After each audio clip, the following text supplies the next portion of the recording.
3장 8절에서 10절까지 말씀을 한 절씩 교도하실 때 제가 한 절 읽고 여러분들이 한 절 읽고 마지막 절을 합독하도록 하겠습니다.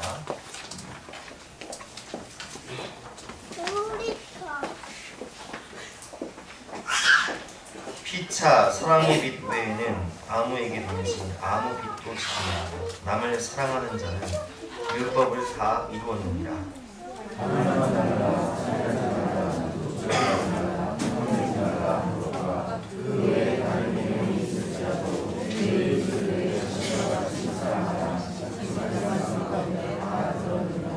함께 읽겠습니다. 사랑하는 이웃에게 악을 행하지 아니하니 그러므로 사랑은 율법의 완성이니라. 아멘. 사랑의 빚진 자라는 제목으로 본 말씀을 지어서 함께 은혜를 나누도록 하겠습니다. 우리는 이 세상을 살면서 갚을 수 있는 빚이 있고 갚을 수 없는 빚이 있음을 살면 살수록 알게 됩니다. 갚을 수 있는 빚, 여러분 어떤 빚일까요? 저는 우리 교회를 살 때 우리가 대출을 받았지 않습니까? 은행에서 대출을 받았고 저는 지금 전세를 살고 있는데 그 전세도 70%를 전세자금 대출 받은 거거든요. 근데 오늘 말씀 보니까 사랑의 빚 외에는 아무에게도 아무런 빚도 지지 말아라. 저는 이 말씀 읽고 깜짝 놀랐어요. 난 빚이 지금 대출을 주렁주렁 돌렸는데 이것도 어쩌까 이거. 근데 이 말씀의 의미는 우리가 갚을 수 있는 빚이 있고 갚을 수 없는 빚이 있다는 거예요. 은행에서 대출 받은 거는 이자 내면서 갚을 수 있어요. 갚을 수 있는 기회가 있어요. 그런데 갚을 수 없는 빚이 있어요. 평생 부모님의 은혜를 받았지만 부모님이 돌아가신 분들이 계세요. 갚을 수가 없어요. 조국과 민족을 위해서 순국선열들 희생하셨지만 우리가 그들에게 그 은혜를 갚을 수가 없어요. 주님이 나를 위해 십자가에 죽으셨지만 그 사랑을 우리가 갚을 수가 없어요. 갚을 수 없는 사랑이 있다는 거예요. 사랑의 빚진 자로서 갚을 수 있는 빚이 있고 갚을 수 없는 빚이 있다는 거예요. 그래서 오늘 본문의 이 말씀을 통해서 우리가 사랑의 빚은 무엇인지 또 어떻게 하면 이 사랑의 빚진 자로서 살아갈 수 있을까, 그것을 배워보도록 하겠습니다. 첫 번째로 사랑의 빚진 자인 것을 우리는 기억해야 합니다. 저는 이번 주간 우리 한 형제님과 함께 식사를 하면서 그분이 그런 말씀을 하시더라고요. 참 시골에 계신 부모님이 때만 되면 김치며 또 쌀이며 이렇게 농사진 것들을 보내주신다는 거예요. 근데 그걸 이제 평소에는 생각 없이 받다가 어느 순간 김치가 떨어질만 하면, 쌀이 떨어질만 하면 그걸 보내주시는 부모님을 생각하면서 우리가 전화하지 않았는데 어떻게 하실까? 우리를 참 많이 생각하고 계시는구나. 이맘때쯤 되면 김치가 떨어졌겠구나. 이맘때쯤 되면 쌀이 떨어졌겠구나.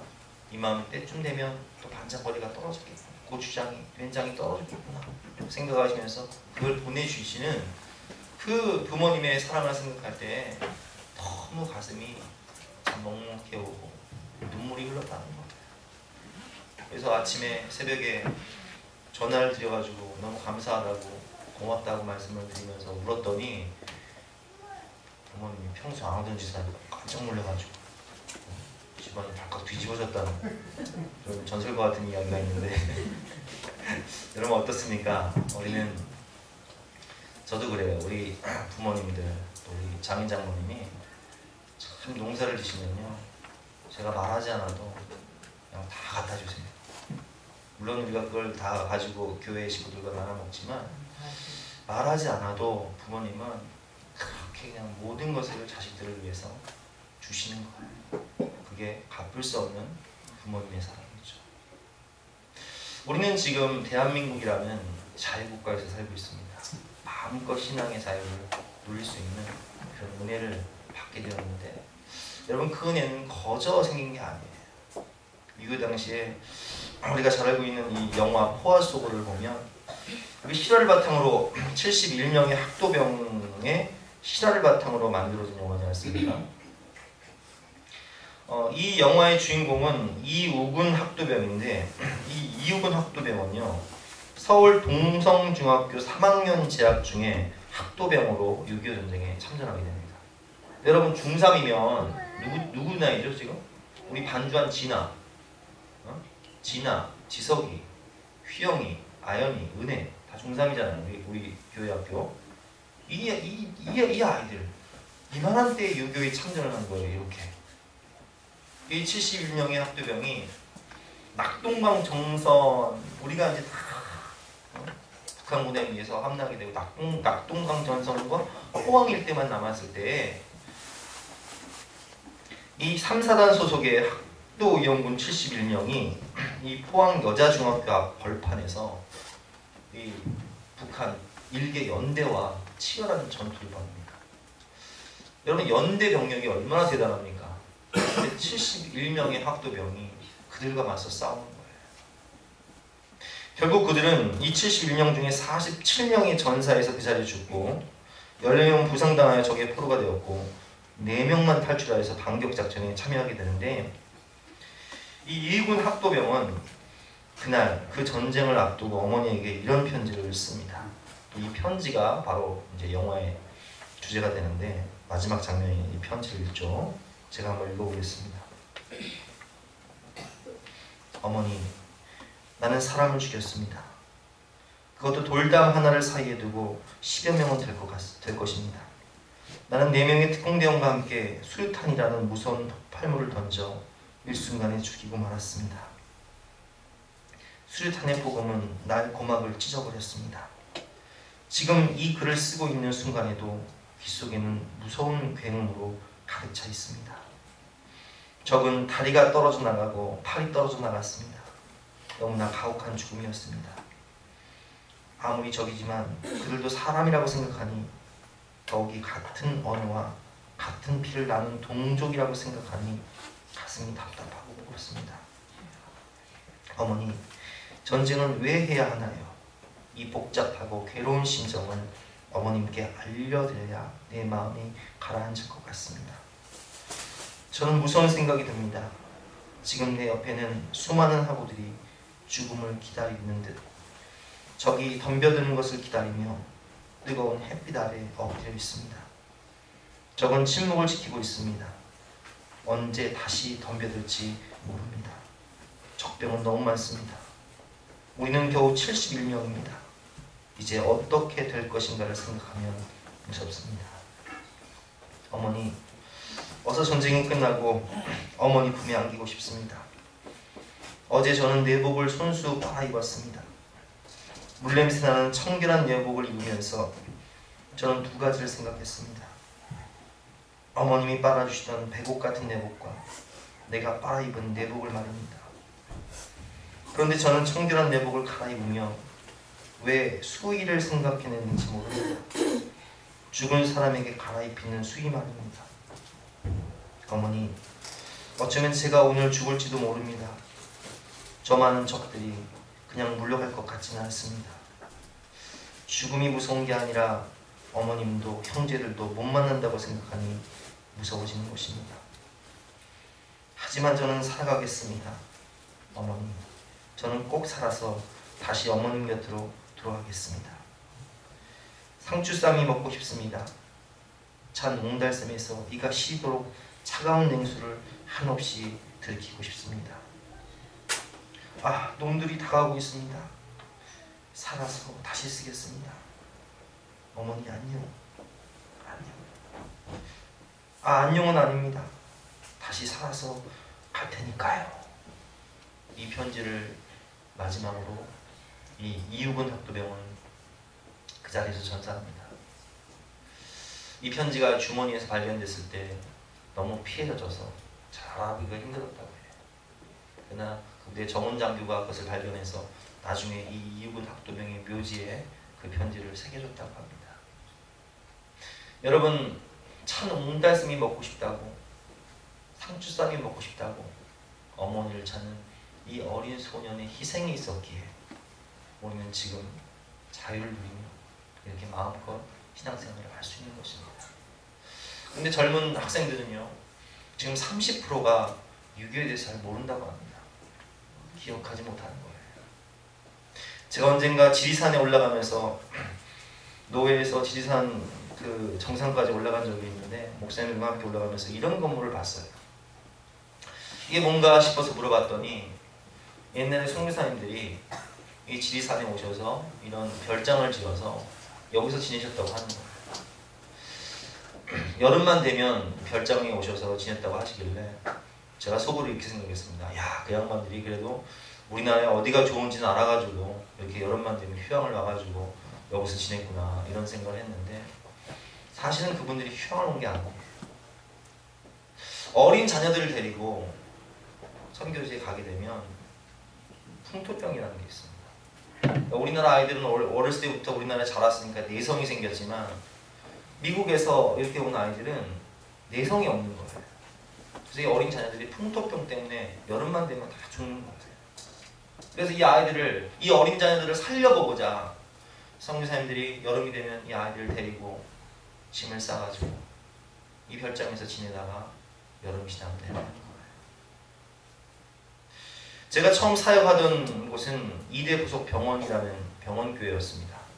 근데 이 이대 부속 병원을 지은 분이 누구냐면 여기 보는 이 사진에 나와 있는 로제타 셔우드 홀이라는 여자 선교사님이 이대 부속 병원을 지었습니다.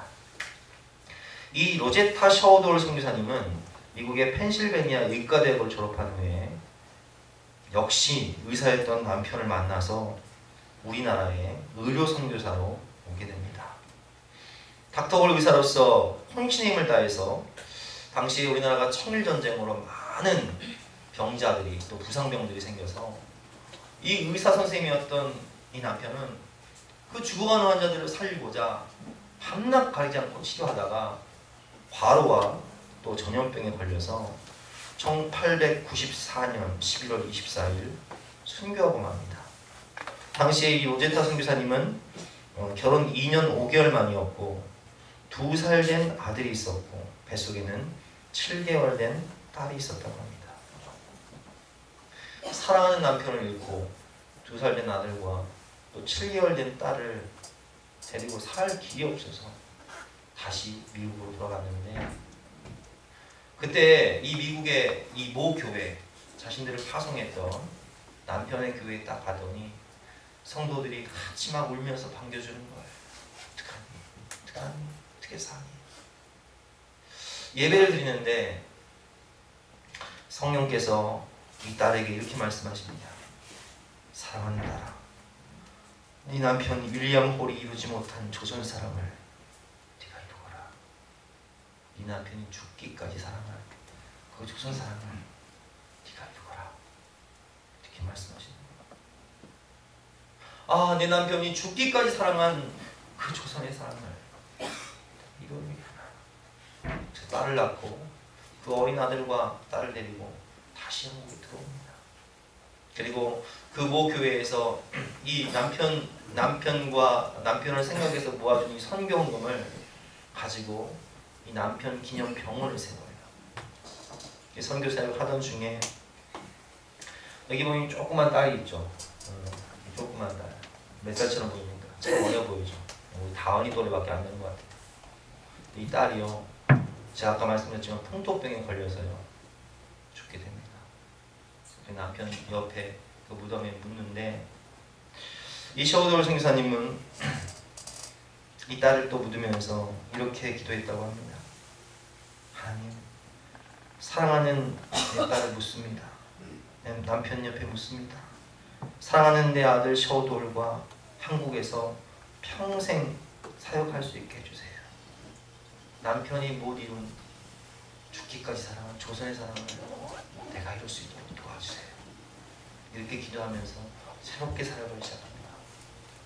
그래서 이 선교사님은 43년간 한국을 위해서 선교하고 봉사하며 평양에 최초의 병원을 설립하고 또 맹인들을 위해서 농화학교를 설립하고 점자를 도입해서 한글용 점자를 개발하고 현재 고려대 의대의 전신인 서울 경성 여자의학 전문학교를 설립하고 동대문에 있었던 이대 부속병원을 세우고 그리고 인천 기독교병원과 인천 간호보건대학을 설립하게 됩니다.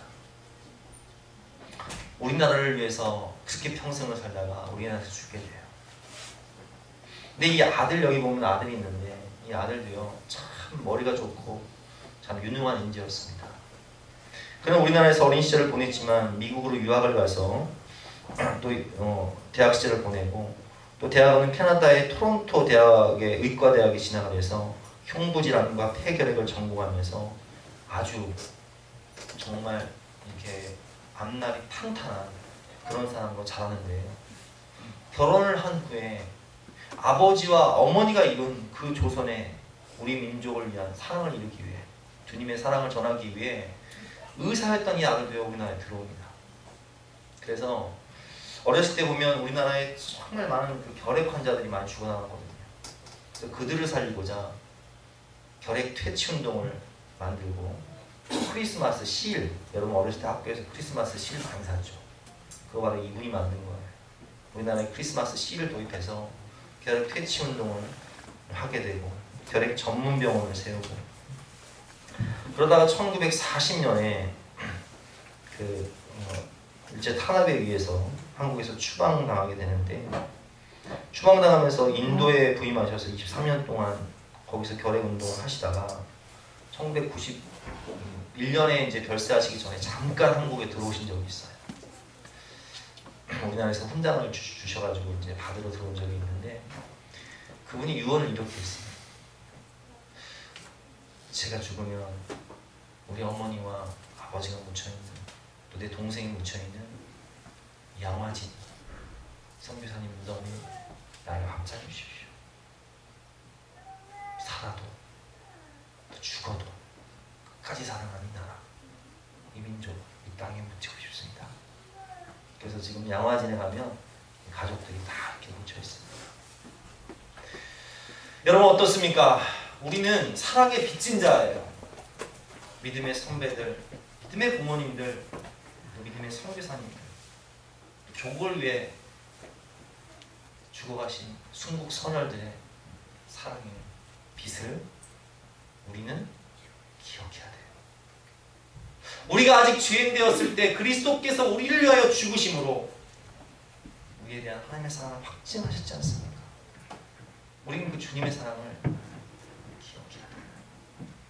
뿐만 아니라 우리는 사랑의 빚진 자로서 이 사랑의 빚을 갚으며 살아야 됩니다. 마태복음 18장 23절에 보면요, 이 빚을 탕감받은 사람의 그런 예화가 나옵니다. 우리 마태복음 18장 23절 한번 찾아보겠습니다. 마태복음은 신약성경 맨 앞에 있는 게 마태복음이죠. 18장이면 쪽수로 30쪽쯤 되겠습니다. 마태복음 18장 23절부터 34절까지의 말씀 한 절씩 교독해 보겠습니다. 신약성경 30쪽입니다.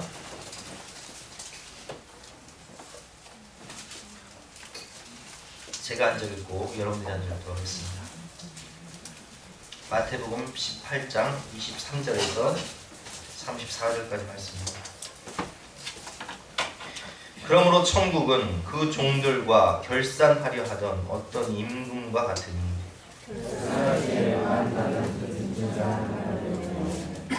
자, 어떤 임금이 이제 종들과 결산을 하는데 한 사람이 10,000달란트를 빚졌어요. 근데 이 10,000달란트가 얼마 정도 되냐?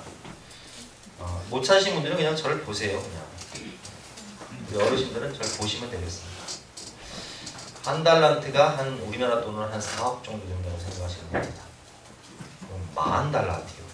100달란트가 아니고 10달란트가 아니라 10,000달란트예요. 얼마예요? 정화 아빠 얼마인 것 같아요? 계산이 돼요? 미용호 씨 계산돼요? 4조? 정확해요? 4조입니다. 난 계산을 잘 못하겠는데 저 양반들은 계산이 참 빠르네. 그러니까 이게 여러분 뭐 조단위까지 가는 거예요. 근데 이제 이 빚을 못 갚는 거예요. 계속 보겠습니다. 25절 보겠습니다. 갚을 것이 없는지라 주인이 명하여 그 몸과 아내와 자식들과 모든 소유를 다 팔아 갚게 하라 하니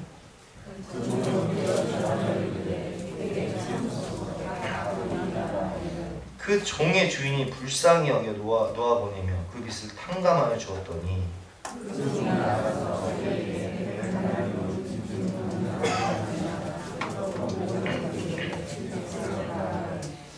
자, 이제 이 10,000달란트를 탕감받고 길거리에 딱 나갔는데 자기한테 빚진 사람 만난다.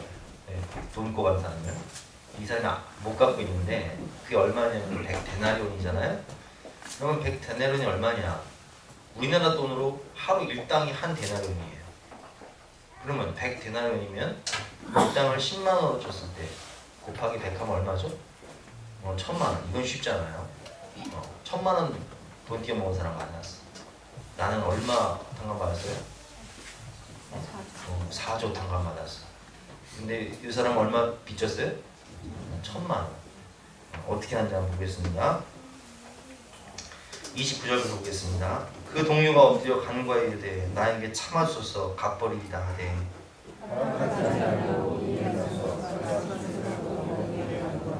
그 동료들이 그것을 보고 몹시 딱하게 여겨 주인에게 가서 그 일을 알리니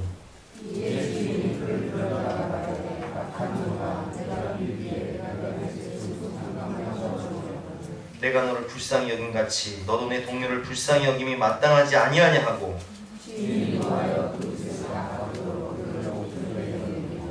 아멘. 여러분 보세요. 갚을 수 없는 사랑의 빚을 지고도 자기만 생긴 위해서 1,000만 원 빚진 사람을 용서하지 않고 감옥에 가뒀던 이 사람은 어떻게 됩니까? 여러분 이런 사람이 되서는 안 돼요. 우리는 사랑을 알고 사랑을 깨달았으면 그 사랑의 빚을 제가 아까 서두에 말씀드렸지만 다 갚을 수 있다고 그랬어요? 없다고 그랬어요? 다 갚을 수는 없어요. 그러나 그 사랑의 빚을 갚기 위해서 몸부림치며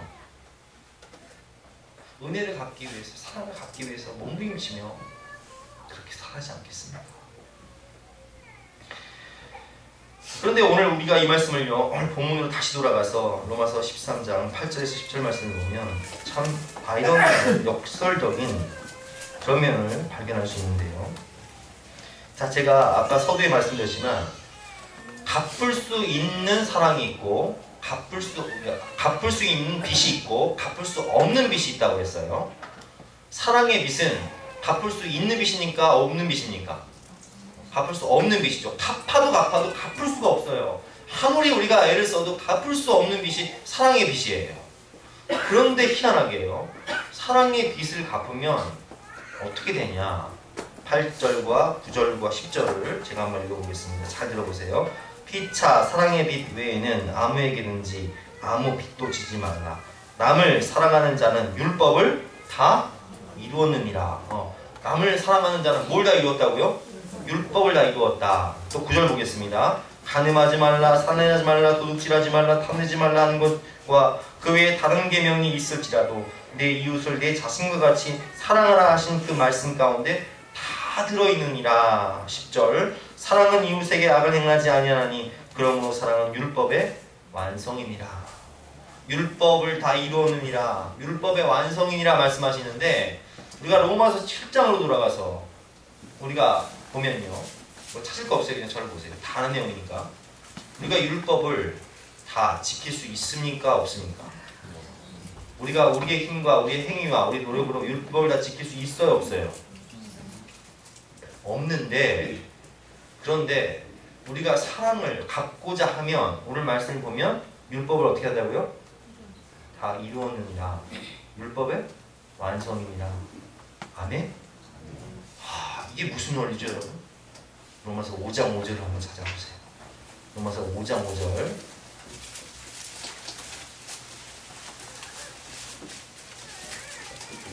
로마서 5장 5절 찾으셨으면 같이 한번 읽어보겠습니다. 시작. 소망이 우리를 구원했다 하는 내게 주신 성령으로 말미암아 하나님의 사랑이 우리 마음에 분바하되 아멘. 성령으로 말미암아 우리 마음에 뭐가 부어진다고요? 하나님의 사랑이 부어진다는 거예요. 율법으로는, 내 행위로는, 내 의지로는, 노력으로는 할 수 없었던 그 율법을 성령이 부어지니까, 하나님의 사랑이 부어지니까, 사랑의 빚진 자로서 살다 보니까 율법을 어떻게 해? 초월해버려요. 율법을 다 이루었느니라. 사랑은 율법의 완성이니라. 이거 하지 말라 저거 하지 말라의 경지가 아니라 오히려 영혼을 살리기 위해서 사랑의 빚진 자로서 율법을 완성하고 초월해버리는 삶이 그렇기 때문에 여러분 우리는요 로마서 8장이 성령장이었잖아요. 성령에서 자유함을 받게 되면요 사랑을 완성해요. 이제 11장까지가 교리였고 12장부터 성화, 삶, 사랑이었잖아요. 세상 사람들을 사랑의 빚진 자로서 사랑하게 되면 성령의 능력으로 그들이 구원받고 사랑의 사람으로 변화가 되는 거예요. 여러분 우리는 사랑의 빚을 갚으며 살아야 됩니다. 부모님에게 은혜를 보답하기 위해 성실하고 진실하고 자랑스럽게 효도하며 살아야겠죠. 혹은 우리가 부모님에게 돌아가신 부모님에게 갚을 수 없다면 지금 우리의 자녀들에게 우리 부모님이 그렇게 하셨던 것처럼 우리도 믿음으로 기도하며 헌신하며 말씀으로 양육하며 눈물로 기도하며 새벽 제단을 지키며 그렇게 키워야 돼요. 우리는 이 민족에게 빚을 졌습니다. 순국 선열들에게 빚을 졌어요. 그들이 이 족을 살리기 위해서 지키기 위해서 목숨을 걸었다면 우리는 방황하고 있는 다음 세대와 깨어진 가정을 살리기 위해서 그들을 사랑의 빚진 자의 마음으로 살려야 되는 거예요. 섬겨야 되는 거예요. 죽어가는 영혼들을 살려야 되는 거예요. 우리 예수사랑교회는요 사랑의 빚진 교회입니다. 한강교회가 보물천교회가 우리가 개척을 할 수 없을 때 도와줘서 지금 여기까지 올 수 있도록 도와줬어요. 많은 목사님들이 도와줬어요. 우리랑 전혀 상관이 없는 분들이 노예 많은 교회들이 도와줬다고요.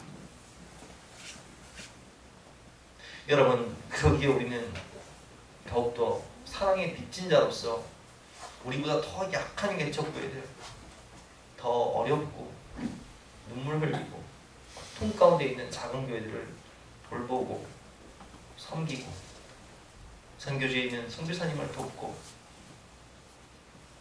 그들을 세워줘야 되는 거예요. 저는요 왜 이렇게 그냥 개척교회 목사님들만 보면 가슴이 아파오는지 몰라요. 어떻게든 도와드리고 싶어요. 힘들다 그러면 그냥 못 지나치겠어요.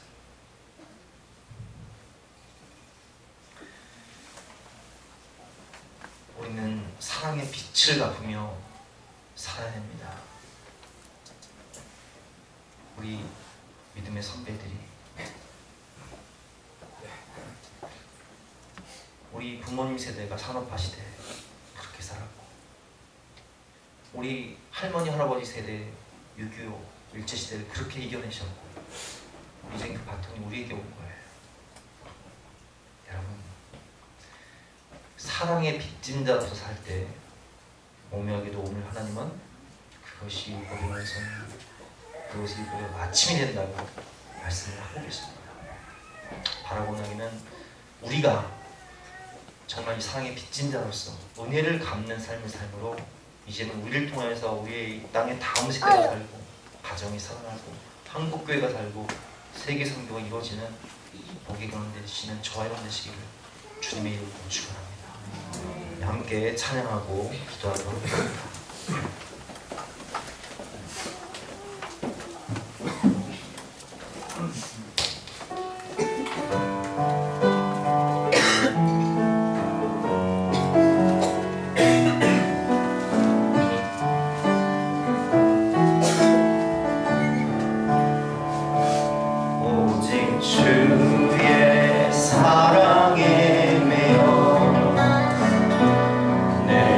기뻐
위해서 우리의 조상들은 피를 흘렸고, 우리에게 믿음을 주기 위해서 선교사님들은 자신의 인생을 거치고, 우리 부모님들은 우리를 그렇게 아꼈으며 우리가 지금 여기서 이 은혜를 보고 있습니다. 그런데 여러분은 무엇에 매이고 계십니까? 많은 사람들이 죄에 매이고 물질에 매이고 정욕에 매이고 욕심에 매이고 세상에 매이고 있지만, 우리 주님의 사랑에 매일 수 있도록 사랑의 빚진 자임을 깨닫고 사랑의 빛을 갚으며 이 민족을 살리고 다음 세대와 가정들을 살릴 수 있고 영혼들을 보낼 수 있는 사랑의 삶, 성령의 삶이 되게 달라고, 성령 하나님 내 마음 가운데 임재해달라고 간절한 마음으로 주여 삼창기도 하시겠습니다. 주여! 주여! 주여!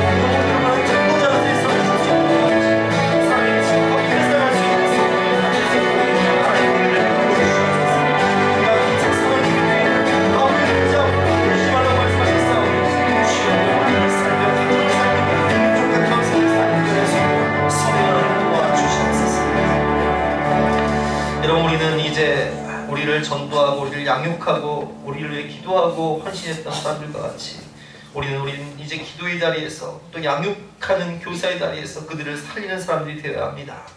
우리가 피차 사랑의 빛 외에는 아무에게든지 어떠한 빛도 지지 말아야 합니다. 우리 그런 마음으로 다시 한번 찬양하고 기도하도록 하겠습니다.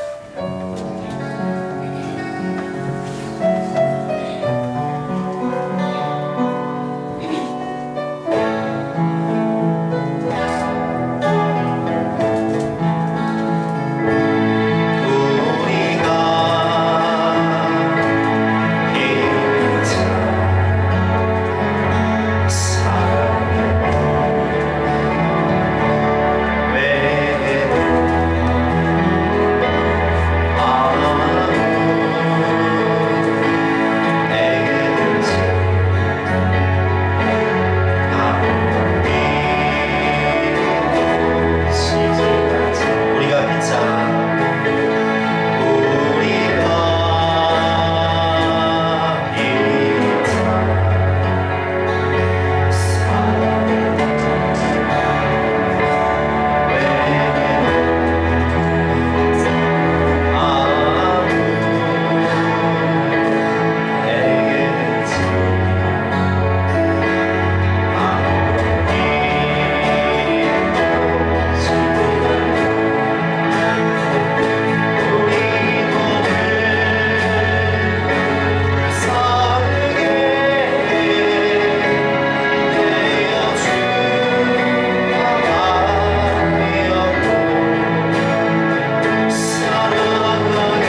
나이가 된 것은 하나님의 은혜라라는 말씀처럼 우리가 지금 여기까지 올 수 있었던 것은 전적인 하나님의 은혜예요. 또 믿음의 조상들의 희생과 헌신 때문이요, 순구선들의 빚값 때문이요, 또 선교사님들의 그 인생을 바친 섬김 때문임을 우리가 깨닫고, 우리 또한 이 민족을 위해서, 이 다음 세대를 위해서, 방황하고 있는 영혼들을 위해서, 깨어진 가운데 고통당하고 있는 영혼들을 위해서 사랑의 빚진 자의 삶을 살 수 있도록 성령 하나님 우리 마음 가운데 임재하셔서 하나님 사랑의 마음을 보여주시고 그 영혼들과 그 가정들과 이 민족을 살릴 수 있는 사랑의 통로, 생명의 통로를 줄 수 있도록 하나님 은혜를 베풀어 주시옵소서.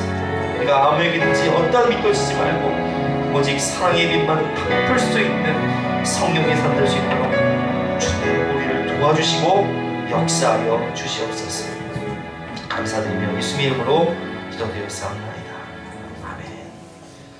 다 같이 나서 별단 찬송 220장 함께 찬송하시겠습니다.